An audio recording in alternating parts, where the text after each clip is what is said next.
Je vous présente l'abbé Bernard Miseret, qui est prêtre du diocèse de Bâle. Il est jurassien, il a été ordonné en 1981.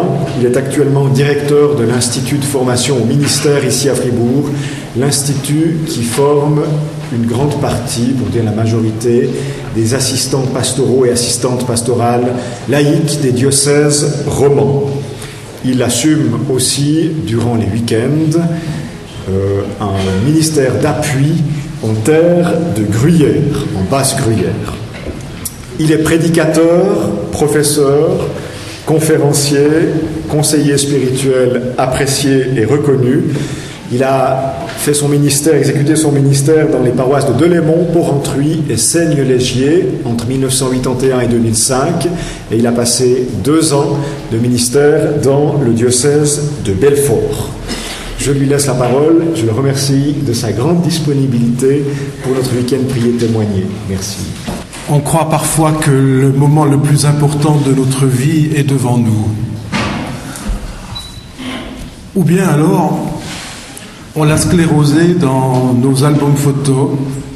Tiens, votre mariage, mon ordination. Et voilà que la parole de Dieu nous dit, mais non, le moment le plus important de ta vie, c'est maintenant. Aujourd'hui, en ce moment, tout se joue. Parce que tout va dépendre de l'accueil de cette parole. Et du coup, mes amis, ce matin encore, nous sommes visités par Dieu. Et vous savez bien que Dieu a des façons étranges de nous visiter. Il ne le fait pas à notre manière. Il vient parfois à l'improviste, et toujours pour nous dire que nous sommes plus importants que lui-même. Vous avez bien entendu, il nous préfère à lui-même. Quand vous entendez ça de quelqu'un, eh bien la vie commence à prendre du goût, de la saveur, parce que être préféré à l'autre, c'est vraiment une façon de dire que nous sommes tout pour Dieu. Mais être tout pour Dieu, mes amis, c'est bien de le savoir. On nous l'a appris. Je racontais tout à l'heure encore à l'abbé Glasson, je suivais les cours ici dans cette salle. Des cours d'histoire, mon Dieu, on en apprend dans une maison pareille. Mais malgré tout ça, on peut savoir tant de choses sur Dieu et ne pas le connaître. Alors je vous propose ce matin quelques principes très simples pour entrer dans la dynamique de la connaissance de Dieu. Alors, c'est simple. Si Dieu nous préfère à lui-même, en nous disant, dans ce Fils, cet unique, cet homme de Nazareth, ce qu'est l'amour, eh bien le chemin pour croître, grandir, nous humaniser, pour connaître Dieu, ce sera d'aimer. La spiritualité, vous savez, c'est pas fait pour grimper aux arbres. C'est fait pour donner à notre humanité sa vérité. Tout va se jouer dans notre façon d'être, pleinement femme, pleinement homme. Et vous savez bien que on devient humain en aimant. Oh, ben bien sûr qu'aujourd'hui on nous parle de l'amour, je vous le disais hier après-midi, comme un peu cette sorte d'accélération cardiaque. On a l'impression que tout se passe là. Mais non, l'amour dans la Bible, c'est pas du tout sentimental. L'amour, chez Saint Jean, c'est foi et engagement. Quand Dieu aime, il ira jusqu'au bout, par-delà la mort. Et tenez-vous bien encore, quand Dieu aime, il nous aime comme nous sommes. Et c'est justement en accueillant cet amour que nous nous découvrons. que nous osons nous assumer, consentir à ce que nous sommes, c'est le premier principe de toute vie spirituelle. Pour découvrir au fait que il suffit de laisser Dieu être Dieu en nous. Nous n'avons pas de mainmise sur Dieu.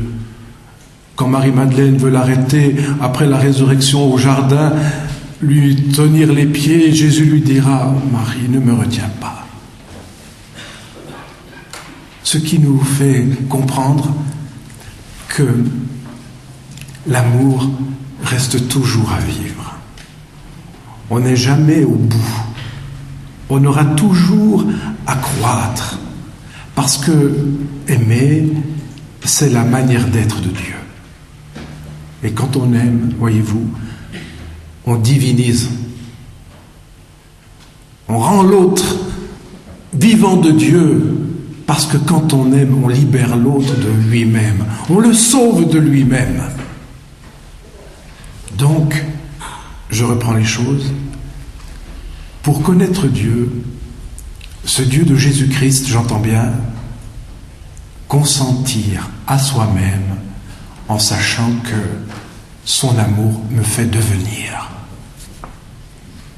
On imagine des fois Dieu comme quelqu'un qui nous surplombe, comme quelqu'un qui nous surveille, comme quelqu'un qui est là, qui dit « Attends, comment elle va prendre le contour ?»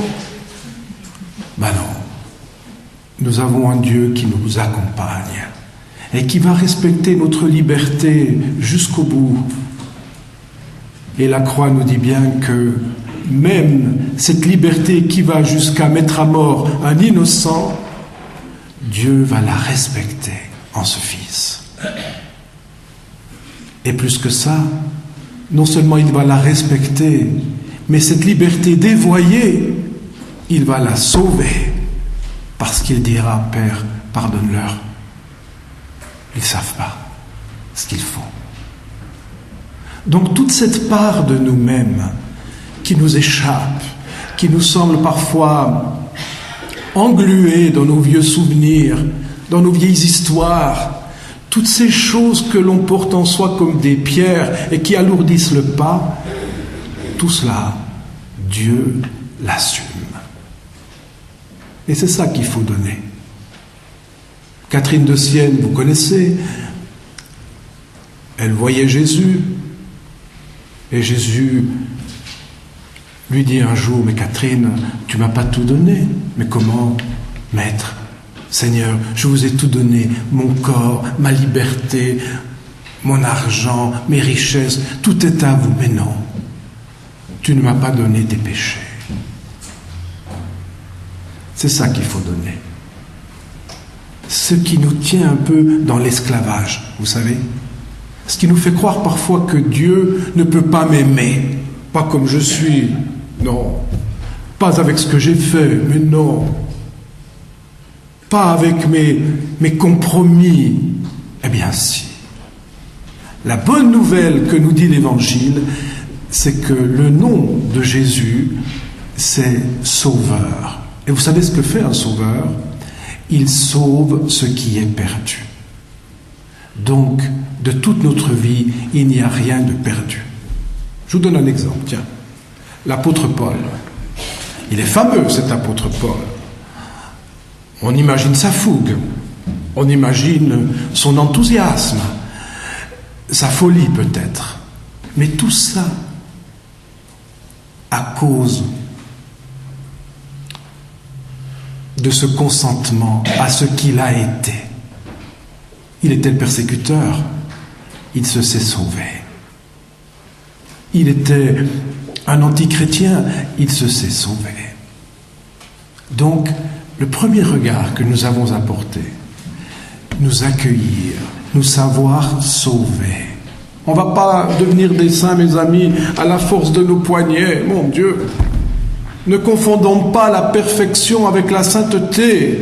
La perfection, vous savez bien, ceux qui risquent un peu ce chemin-là, ils tombent dans les scrupules. Je ne me suis pas lavé les dents. Je n'ai pas fait ceci. Ils sont toujours là à se dire, qu'est-ce que je fais ? La perfection, quand elle est dévoyée, c'est un centrement sur soi. Tandis que la sainteté, vous voyez, c'est le contraire. C'est l'accueil de la sainteté de Dieu. Vous connaissez peut-être cette auteure, elle a été assez connue au milieu du siècle dernier. On en parle encore un peu, heureusement. Marie-Noël, c'est une femme célibataire qui venait d'Auxerre. Et elle a cette phrase, elle dit, la sainteté, c'est moi, Dieu, en toi, l'homme.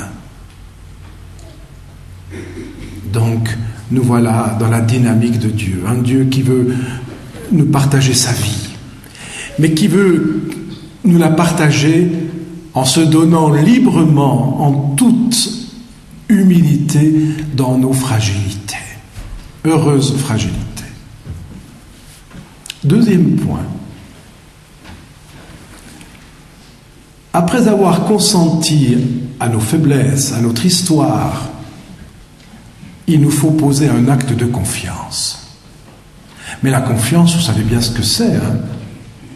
Il y a des gens qui pensent que la confiance, je le vois avec les fiancés quand je leur dis quels sont les ingrédients que vous allez mettre dans votre histoire pour que votre amour grandisse. Je peux vous dire 3 choses. Ils disent toujours la même chose. Le dialogue, bon, ok, c'est formidable parce qu'on ne grandit pas sans le dialogue. C'est le dialogue qui fait croître l'amour, c'est vrai. Et puis dites-moi encore autre chose. Je peux vous dire la confiance. Voilà, nous y sommes. La confiance. Dites-moi ce que c'est que la confiance. Ah ben la confiance, vous savez, quand elle part, par exemple, un week-end avec son équipe de volley, je suis tranquille. Ça, c'est pas la confiance. Il rentre pas, c'est vendredi soir, il est 17h, j'avais prévu quelque chose, il n'est pas là, je suis tranquille, il est avec ses copains, il prend l'apéro, j'ai pas de souci. Et vous appelez ça la confiance? Ben oui, c'est ça. Vous êtes sûr que c'est ça? Ben oui. Donc c'est de savoir tout ce que fait l'autre, ce qu'il boit, ce qu'il dit, ce qu'il a, avec qui il était, combien de temps. C'est ça, ben oui, c'est de savoir ce qu'il fait. Donc vous êtes sous régime policier, vous faites. Vous allez vivre sous régime policier, parce que ça n'a rien à voir avec la confiance. Qu'est-ce que c'est que la confiance? Pour qu'il y ait confiance, il faut une condition. Il faut accepter que l'autre soit un mystère. Tant que je n'accepte pas que l'autre est un mystère, je n'ai pas besoin de confiance. Parce que je veux le saisir, comme je fais maintenant. Je veux l'attraper, je veux tout savoir de lui. Je veux même savoir qu'il aime le noir, donc j'y achèterai du noir. Il aime les carottes, je sais que quand j'y fais plaisir, c'est des carottes, mais le pauvre, s'il n'a que des carottes pour lui faire plaisir... Vous voyez bien que la confiance, elle permet à l'autre de faire émerger sa beauté. Quand quelqu'un me dit sa confiance, quand je peux avoir confiance en quelqu'un, je peux tout. Je peux tout. Eh bien, cette deuxième articulation, ce matin, c'est notre confiance dans le mystère de Dieu, dans le mystère du Christ. Ça ne se mesure pas, notre vie spirituelle, malgré les retraites, malgré les confessions, les absolutions. Mais non, ça ne se mesure pas. Sinon, dans la démesure. Nous ne sommes qu'en chemin. Nous ne sommes que disciples. Et vous savez bien que même Pierre, le pauvre, au moment où, la première fois, c'est quand même étonnant ce récit du Vendredi Saint, alors que le grand prêtre est en train de dire à Jésus, mais ce que tu disais dans le temple... Alors Jésus lui dit, mais ce que je disais dans le temple, je l'ai toujours dit au grand jour. Mon enseignement est connu. D'ailleurs, interroge ceux qui m'ont entendu. À ce moment-là, de l'autre côté du mur, il y a le Pierre qui est là, qui se fait bousiller par une concierge, qui lui dit, mais tu le connais cet homme, toi. Tu as le même accent que lui. Et Pierre va dire, mais non, je ne le connais pas. Voyez? Et la passion de Pierre, ce sera de prendre conscience qu'il ne peut pas suivre Jésus. Il sera crucifié là. Il va pleurer amèrement là, parce qu'il va prendre conscience que le suivre, c'est quand même aller jusqu'à la croix. Et que ça, c'est l'acte d'une vie. On ne peut pas être croyant seulement avec son intelligence, voyez. En disant, moi je crois que Dieu existe, ça m'arrange, ça me fait comprendre la nature, la création, etc. Mais non, ça ne suffit pas. On voit bien que ça, c'est pas la foi. On voit bien que la foi va engager notre existence dans un acte de confiance. Vivre à partir d'une parole. Comme dit Aragon, je suis né de tes lèvres. Vivre de cette parole qui me dit va, avance au large. Je vais vous raconter une histoire qui m'est arrivée, oh là là. J'ai honte de la raconter, mais un peu d'humilité, ça fait aussi du bien, je vous assure. Ou plutôt de l'humiliation, on va tout dire de l'humiliation.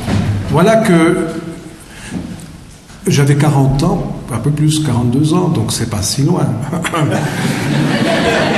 Et je demande à mon évêque, je dis, écoutez, père, voilà, je crois que l'heure est venue où je devrais un peu faire le point de ma vie. Est-ce que je peux prendre une année pour partir à Paris? Et puis il me dit, mais bien sûr, tu peux aller à Paris, bien sûr. Alors, je vais à Paris une année, j'arrive à l'Institut catholique, je demande d'entrer là-bas. Le doyen me dit, il faut aller dans un séminaire, tu verras, le séminaire d'université, le 2e cycle, ils ont un cours sur la crise dans la théologie contemporaine. Moi qui fais des baptêmes, des enterrements, je me suis dit, ça va me rendre service, tiens. Mais enfin bon, je venais pour me faire du bien, mais j'y vais quand même. Alors, j'arrive, on était 8. Mais étonnamment, vous voyez comme ça se fait la vie, c'était 8 quadragénaires, des gens de mon âge, moi. À peine plus âgés. Et voilà-t-il pas que le prof nous dit, un peu un excité, de nature probablement, il nous dit, messieurs, vous êtes tous prêtres. Alors on ne va pas vous demander de vous présenter, combien vous êtes paroissiens, quelle est la quotité d'impôt, ça n'intéresse personne, même pas d'où vous venez. Ce qui m'intéresse, c'est que vous répondriez à une question. Prenez un crayon, un stylo et écrivez. Alors, vous savez, quand vous êtes 8 adultes, avec quand même quelques heures de vol, vous vous dites, mais il nous prend pour qui, ce cher prof? Alors, écrivez la question. Est-il possible de fonder sa vie sur Jésus-Christ? Non mais... C'est étonnant comme sujet de présentation, mais bon, on va le faire. Alors il dit, la semaine prochaine, et pendant les 8 prochaines semaines, la première heure du cours, chacun d'entre vous, donc, va présenter sa réponse. Vous répondez à cette question sur une feuille A4, recto verso, que vous donnerez à la classe et vous expliquez votre réponse. Qui fait la semaine prochaine? Alors, bien sûr, il y avait, je m'excuse auprès d'eux, je les aime tant, il y avait des Français. Alors, première semaine, un Français. Oh là là, que Dieu est bon, je me suis dit, mon Dieu. Deuxième semaine, un nouveau Français. Oh, ben, c'est magnifique. Mais la troisième semaine, il n'y avait plus de Français, vous comprenez. Donc, pays limitrophe, la Suisse. Alors, la Suisse, on a fini avec le Vietnam, d'ailleurs, la 8e semaine.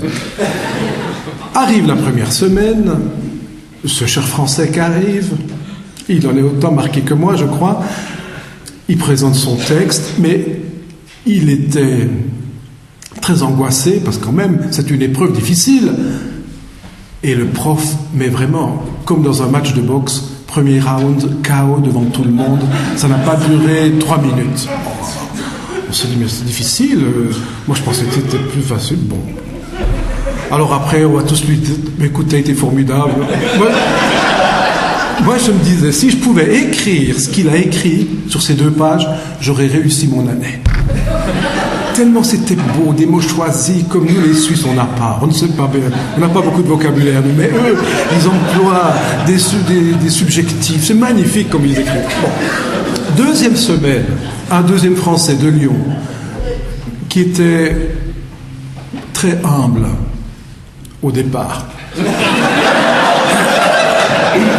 Et il se lance dans sa plaidoirie, mais pulvérisé, le pauvre, pulvérisé. Il a peut-être fait 2 minutes de plus, mais pulvérisé. Oui, mais on était bien là, compatissant, mais la 3e semaine, tout le monde me disait déjà « Bon courage !» Alors, Arrive la 3e semaine, vous savez que quand c'est comme ça, vous dormez peu, vous mangez moins, bon, ben ça peut vous rendre service, mais surtout, je me suis dit, je vois où les autres ont fait l'erreur. Ils n'ont pas parlé du fondement, parce que la question c'est bien, est-il possible de fonder sa vie sur Jésus-Christ? Alors, je me suis dit, mais quel gros mal, ils n'ont pas parlé du fondement. Alors, je me suis dit, moi je vais aller chercher, je vais réfléchir là-dessus. Je suis allé chercher des livres.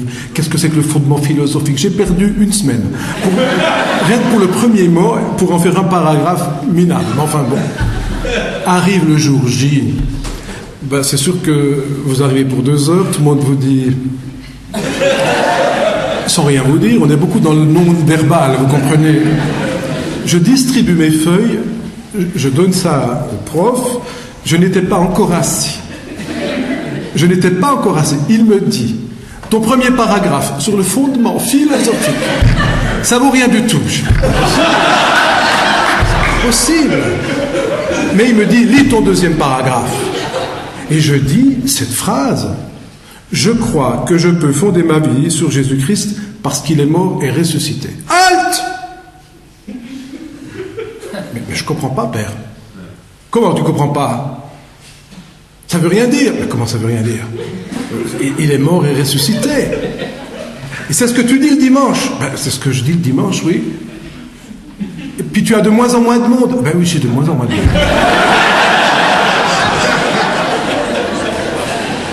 Alors, il me dit, tu vois bien qu'il y a quelque chose qui ne joue pas. Mais père, moi je ne comprends pas. Ah, tu ne comprends pas? Eh bien, je vais te faire comprendre. Qui c'est qui t'a dit qu'il est mort et ressuscité? Ah ben, qui me l'a dit? Oui, ça c'est vrai. Mes parents me l'ont dit, l'Église me l'a dit. Et encore, ben, j'ai fait du caté. Et encore. Mais père, j'ai fait 5 ans d'université à l'université de Fribourg, chez les Dominicains. Et alors? Voilà, moi je crois, on me l'a dit. Et ça te suffit de le dire. Ben, écoutez, père, moi je crois qu'il est mort et ressuscité. Eh ben, on le sait, mais tu vois bien que ça ne fait pas vivre ton église et ta communauté. Ça sert à rien de le dire. Tu n'es qu'un perroquet. Mais devant tout, c'est humiliant devant les copains, vous savez. Après quand même plusieurs années de ministère, j'ai dit, mais père, moi je comprends rien du tout. Moi, je ne sais pas, je ne vois pas ce que vous voulez me faire dire. Ah, tu vois pas? Eh bien, tu vas apprendre. Dis-nous maintenant, où dans ta vie tu as vérifié ce que tu crois? Comment tu expérimentes la résurrection? Quelles sont les traces du ressuscité dans ton histoire? Où est-ce que tu peux identifier qu'il est là, vivant, qu'il agit, qu'il met en vie ce qui est mort? Dis-nous ce que ça te fait vivre que de croire à la résurrection. Ne nous dis pas que tu crois à la résurrection si ta vie n'est pas entraînée dans ce que tu dis. Ah bon? Prends ton 3e paragraphe. Et je dis cette phrase que je ne peux plus dire, mais pourtant elle est biblique, mais enfin c'est comme ça. Tellement j'étais électrisé, je vous assure. Je dis, Dieu est amour. Mais Dieu est amour. Qu'est-ce que tu nous chantes? Ne dis pas que Dieu est amour sans nous dire de quel amour il s'agit. Ne nous dis pas que Dieu est amour si tu ne nous dis pas dans ta façon de vivre que tu es aimé. Au fond, ce bon prof, qui est devenu un très bon copain, il vient d'ailleurs enseigner maintenant à mes étudiants. Alors, c'est pour vous dire que... Mais il ne les coupe pas la même chose, je comprends. Mais c'est pour vous dire au fait que j'ai compris bêtement ce jour-là que j'avais en moi une sorte de discrépance, une sorte de tension bête. Je fonctionnais, je représentais, j'étais un curé heureux, c'est vrai, je n'ai jamais manqué à la joie, mais néanmoins, je sentais bien que dire « je crois » dans le ressuscité, c'était le vivre. Et c'est ça le deuxième principe de toute vie spirituelle. C'est vivre de cette vie-là, de cette vie de la résurrection, qui n'est pas une vie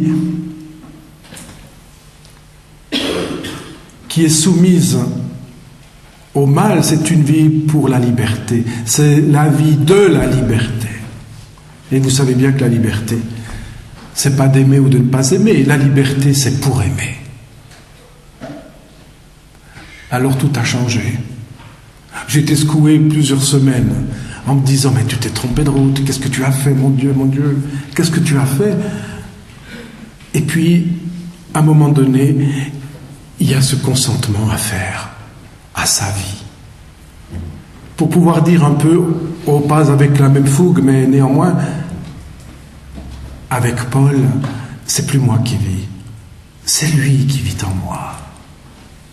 Et ça, voyez-vous, on l'expérimente dans le quotidien, dans tout ce qui fait notre vie, parce que Dieu, parce que le Christ ne nous rencontre pas en dehors de notre quotidien, en dehors de notre vie, de tous les jours. Il n'y a pas à l'attendre le dimanche plus que le lundi. François-Xavier Amert nous le rappelait hier, que tous les jours, que tous les instants sont des lieux où cette rencontre du Christ peut se manifester. Il suffit du regard. Et pour cela, voyez-vous, si on se risque à vivre comme se ressusciter, alors on cherche dans l'Évangile. Et qu'est-ce qu'on découvre? On découvre que Jésus, dans sa façon d'être, nous disait sa liberté. Et vous n'avez qu'à regarder comment, dans l'Évangile, Jésus s'y prend.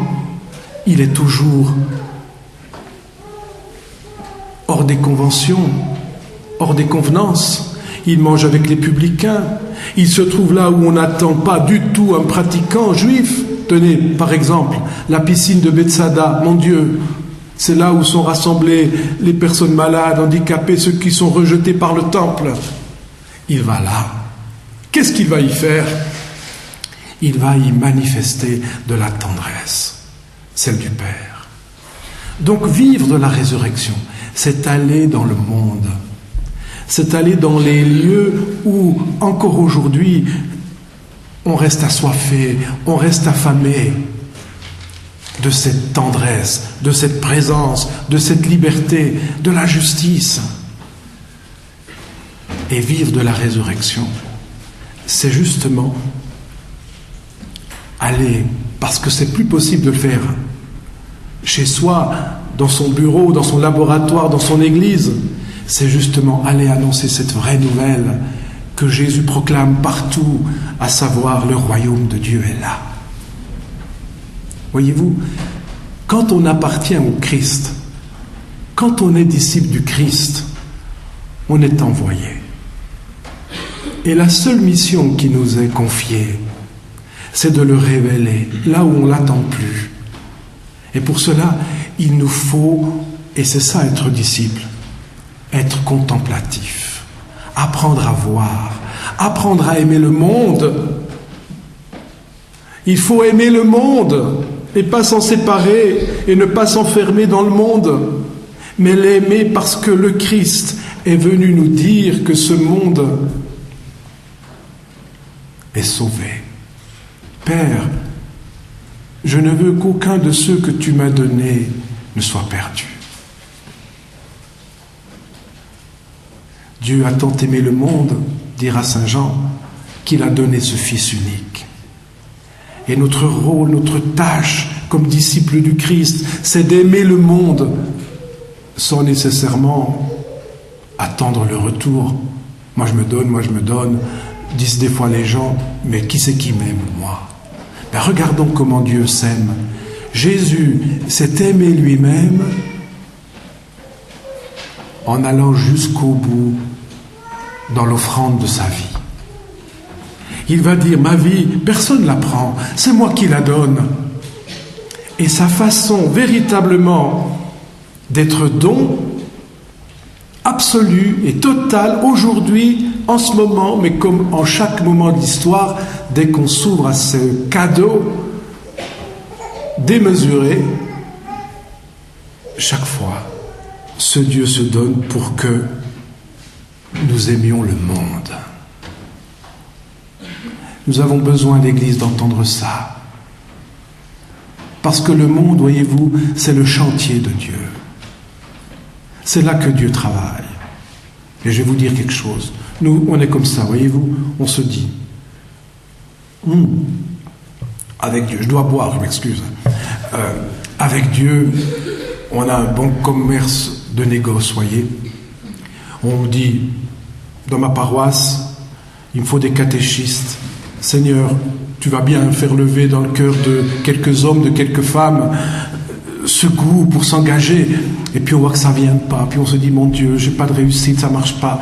Ou bien alors le contraire, quelle formidable réussite. Il se trouve, mes amis, que Dieu répond à toutes nos prières.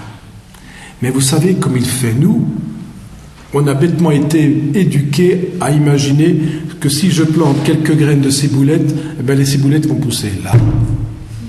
Puis si je mets du persil ici, le persil, ça va pousser là. Puis je vais être là, regardez, il monte mon persil. Les ciboulettes, j'en aurai bientôt pour le printemps. Voilà. Puis on est là, on regarde, on observe, on se dit on n'a plus de vocation, on prie, on fait des adorations, et Dieu sait, des stères de cierge, etc. Et puis on se dit, mais ça vient pas, le supérieur du séminaire, chaque année, est dans l'action de grâce, parce qu'il voit, il perçoit des choses, mais voilà, il aurait voulu peut-être des arrivées plus grandes, mais non, il faut consentir à ce qu'il y a. Dieu, je vais vous dire comment il fait. Il fait comme les jardiniers qui plantent des iris. Vous savez, quand vous plantez un iris, un oignon d'iris, vous le plantez là, par exemple, là. Vous savez où va pousser votre iris? Là. Toujours à 5 mètres, 4 mètres. Jamais là où on a planté l'oignon. Eh bien, Dieu, voyez-vous, il travaille comme ça. Et si nous ne voyons pas sa façon de nous exaucer, parce qu'on est tellement obsédés, crispés sur nos attentes là, et non pas sur ce que Dieu veut faire de nous, avec nous, alors, décidément, nous pouvons perdre courage et tomber dans la tristesse. Dieu est un planteur d'iris. Et il nous faut absolument demander la grâce. J'arrive bientôt au bout. C'est bête parce que je suis qu'à mon premier point. Non, c'est pas vrai. Je savais que j'avais 3 quarts d'heure. Il nous faut demander la grâce, mes amis, de contempler l'œuvre du Père, ce chantier de Dieu. Parce que ce monde est plein de signes du royaume.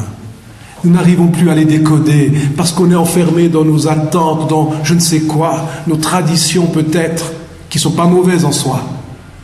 Je vous dirais, mais néanmoins, nous avons tellement le regard figé sur le passé que nous aimerions que l'avenir représente, soit la suite normale de ce que nous avons vécu. Non. Je crois que Dieu plante ses iris et cela devrait nous apprendre à aimer ce monde parce que il est le lieu où Dieu se manifeste. En dehors de ce que l'on croit, de ce que nous espérons même, toujours vers un inconnu, vers un ailleurs. Alors la tradition, je termine avec ça, je vais vous raconter une histoire qui m'est arrivée avec un élève. Chez nous, en première année, il passe des examens, enfin toutes les années. Et cette année-là, c'était sur le cours Initiation à la théologie. J'avais une classe formidable, comme toujours. Mais évidemment, formidable, il y a les forts, les moins forts, mais chez nous, ça n'a pas d'importance, les forts et les moins forts. Ce qu'on veut dans notre école, c'est vraiment donner à chacun tout ce qu'on peut lui donner pour que il soit un vrai disciple de Jésus. Alors c'est pas tellement l'intellect qui importe. Bon, il y en a qui font des pêches, mais ils recommencent. Il faut quand même bien qu'on vérifie que les choses soient, qu'il y ait une cohérence théologique. Et voilà-t-il pas que dans cette classe, nous avons un étudiant qui est sans doute le moins formé pour venir chez nous, qui a une formation très simple, très basique, Et j'avais un peu de soucis pour lui, pour cet examen oral qui est quand même pas rien. Avec le directeur, vous vous rendez compte? Alors j'étais à mon bureau, comme ça, il arrive, et il me dit: est-ce que je peux changer ta chaise de place? Mais bien sûr. Je me suis dit, ne dis rien, mais bien sûr. Alors il prend ma chaise et il la met là. Et il enlève mes souliers, il enlève mes chaussettes. Alors, je me suis dit, ne dis rien. Qu'est-ce qu'il fait? On verra bien ce qu'il fait. Massage, on verra quoi. Il amène un petit ordinateur, il presse sur play. Et qu'est-ce que j'entends? J'entends cet hymne de Paul aux Romains: rien jamais ne nous séparera de l'amour. Il met ça en replay, donc il sort, il arrive avec une cuvette d'eau chaude, il me met les pieds dedans, il me lave les pieds. 10 minutes, c'était long. Parce que l'examen durait 15 minutes, alors 10 minutes, laver les pieds, les essuyer, il prend le temps. Et à la fin, il me dit: as-tu compris ce que je viens de faire? Je me suis dit: mais oui, j'ai compris. Je crois que c'est toi qui passes l'examen, me semble-t-il, mais enfin... Alors il me dit: moi je vais t'expliquer. Ce geste, Bernard, je ne l'ai pas inventé. Je l'ai reçu du Christ. Et quand je le fais aujourd'hui, je te dis que dans mon travail auprès des ouvriers, eh bien, je suis là pour servir. Je n'ai rien d'autre à faire, sinon à être à genoux devant les ouvriers, puisqu'il est pour la pastorale du monde du travail de Suisse romande, à être à genoux devant mes frères, mes sœurs, les ouvrières, les ouvriers. Et ça donne du sens à ma mission. Et puis, ajoute-t-il, tu vois, quand je fais ce geste, je me dis: tu n'as pas d'autre ambition à avoir que de rester serviteur. Jusqu'au bout. Alors, ce que j'ai voulu te montrer, c'est de te dire que la tradition, c'est rendre vivant ce que l'on a reçu à l'origine. Et parce que je vais rendre vivant ce que le Christ m'a donné, eh bien, j'ai trouvé du sens à ma vie pour servir à sa façon, tel que je suis, et pour manifester déjà les signes du royaume. Merci beaucoup.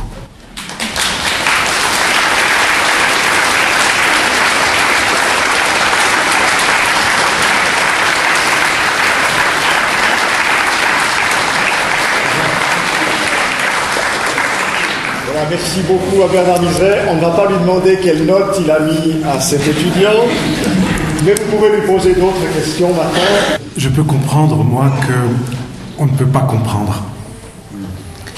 Mais Dieu, voyez-vous, n'est pas un Dieu qui veut autre chose que notre bonheur.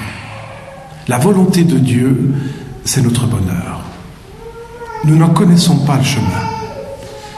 Nous ne savons pas ce qui, un jour, lorsque nous aurons la grâce de voir le parcours accompli, ce qui a construit notre bonheur. Le temps de Dieu n'est pas le temps des hommes. Et peut-être un des pièges dans la vie spirituelle, c'est d'enfermer Dieu dans nos demandes, alors que Dieu nous exauce toujours. Toujours. Mais son exaucement, si vous voulez, souvent dépasse nos attentes, ou du moins évangélise nos attentes. Si vous allez ici à Notre-Dame de Bourguillon, à la chapelle, il y a des ex-voto contre le mur. Alors merci Notre-Dame de Bourguillon pour la guérison de mon fils, merci pour telle chose, telle autre. Et puis il y a une grande plaque.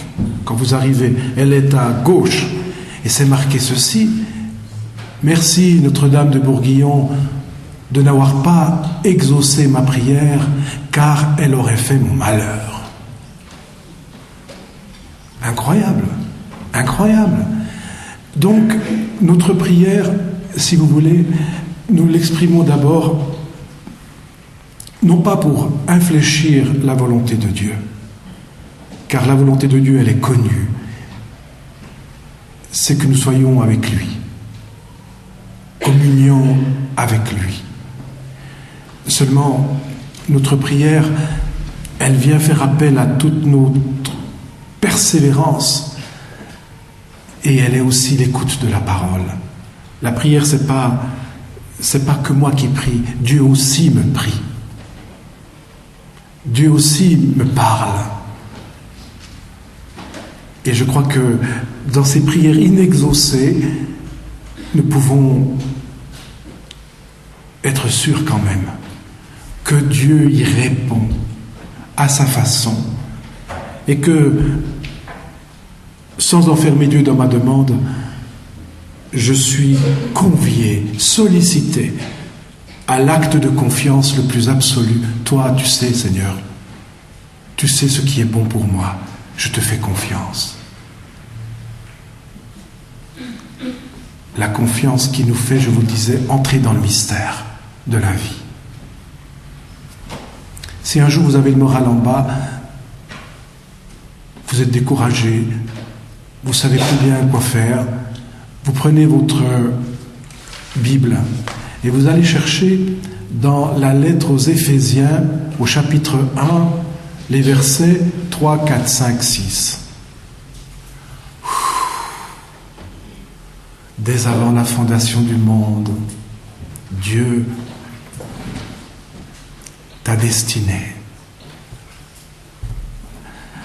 à devenir saint, immaculé, à être fils de Dieu en Jésus. Tout est dit de notre trajectoire, tout est dit de notre mystère.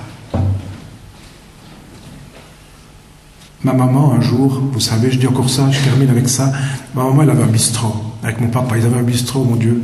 Ils ont fait des kilos de truites, les pauvres. Et des frites, bien sûr. Alors, voilà-t-il pas qu'elle était dans son tiroir quand elle est morte, de sa table de nuit, on a retrouvé quoi? Des recettes de cuisine et des neuvaines. Alors, des neuvaines à tous les saints possibles et des recettes de cuisine sur tous les sujets possibles. Et à la fin de sa vie, elle est morte d'un cancer 3 semaines avant. On voyait bien que la mort arrivait. Puis elle disait à la mort, tu peux venir, j'ai pas peur de toi, on va danser ensemble, j'ai pas peur. C'était une théologienne incroyable.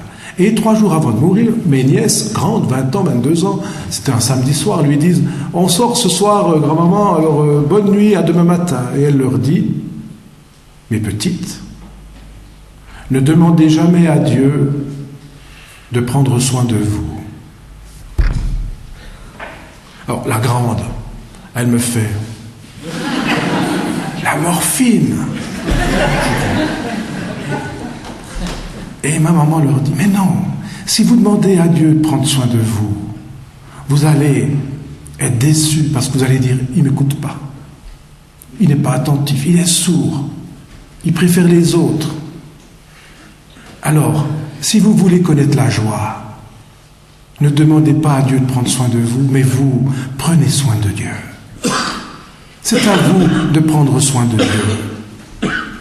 Et vous allez voir que, en prenant soin de Dieu, se déploiera en vous une joie que rien ne viendra vous enlever. Ben, mes nièces, elles me le rappellent souvent. Tu te souviens ce qu'avait dit la grand-mère? Ben, ça a charpenté notre relation avec Dieu. Une cuisinière, vous voyez, toute simple. Ben, je crois que dans notre école, nous, véritablement, dans la pédagogie que nous utilisons, effectivement, nous tentons, c'est le premier objectif, de conduire nos étudiants à une vraie expérience du Christ. Une véritable expérience. Nos journées sont jalonnées de temps de prière, mais plus que ça, nous demandons à nos étudiants de rendre compte de ce qu'ils croient. En quoi ça les fait vivre? En quoi le monde peut-être leur fait peur? Et nous tentons vraiment ça c'est notre travail, dans toutes les disciplines théologiques, d'offrir une cohérence avec la vie, avec leur histoire, pour que les bagages qu'ils peuvent recevoir chez nous ne soient pas un emmagasinement formaté de formules, mais que véritablement ce qu'ils peuvent vivre chez nous soit un moteur de vie et d'existence. Alors, voilà, dans le choix des cours, dans le choix des enseignants, des méthodes, dans le choix des travaux à faire, nous demandons toujours à nos étudiants de se situer pour qu'ils aient un jeu croyant. Et c'est exigeant, c'est très exigeant. La preuve en est, c'est que, vous voyez, ces dernières 3 semaines, nous avons 3 étudiants qui nous ont quittés. Donc, pour moi, vivre de la parole, c'est véritablement l'engagement d'une existence. Il faut davantage vivre du Christ que de parler du Christ. Frère Roger de Thésée, il a cette phrase « Vis de telle façon à ce qu'on t'interroge. » Et si on t'interroge, alors proclame ta foi en Jésus le Christ. Merci beaucoup.